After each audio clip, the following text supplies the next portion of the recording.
All right.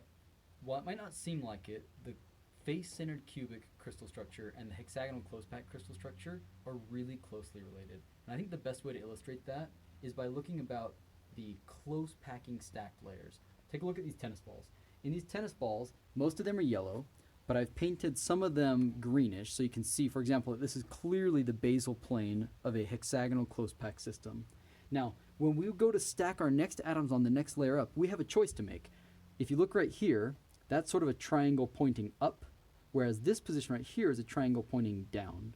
You can put one on one or the other, but not both. They wouldn't fit if you did it both. You have to choose one or the other. So for example, if we decide to put them on the triangle pointing down positions, we can place these things like so.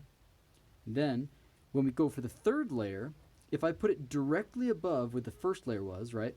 This first one was right here. We're going to put it directly above it, but like that. We end up with a hexagonal close-packed structure. You can see this is going to repeat itself. We could form a hexagon forming around this, and that would be the hexagonal close-packed structure. How is that at all related to a cubic face-packed structure? Okay. The cubic face-centered structure, we have to start by getting rid of our basal plane. I'm going to move a few things around. So, these positions eventually will represent the corners of the cube. It doesn't look like it yet, but trust me. When we put our second layer, again, we can choose whether to put it on the triangle up position or the triangle down position. Let's choose the triangle down position, just as before. I'm going to place these at the triangle down position. I'm going to fill in a few more. And now on the third layer, we can choose whether to go back to the initial position, that would be right here, or to the other position that we didn't fill before. Remember, we started with triangle down. If the third layer, I put it on this triangle up position, check out what happens.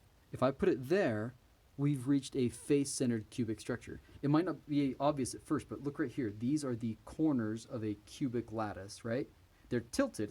It's not straight up and down. It's tilted a little bit. But you can see the face-centered cubic lattice. It's got an atom centered on the face. They're connecting along the face diagonal, and this is a face-centered cubic lattice. So the only difference between these is where you put that third layer. If you put these there, back on the initial position, you end up with a hexagonal close-packed structure.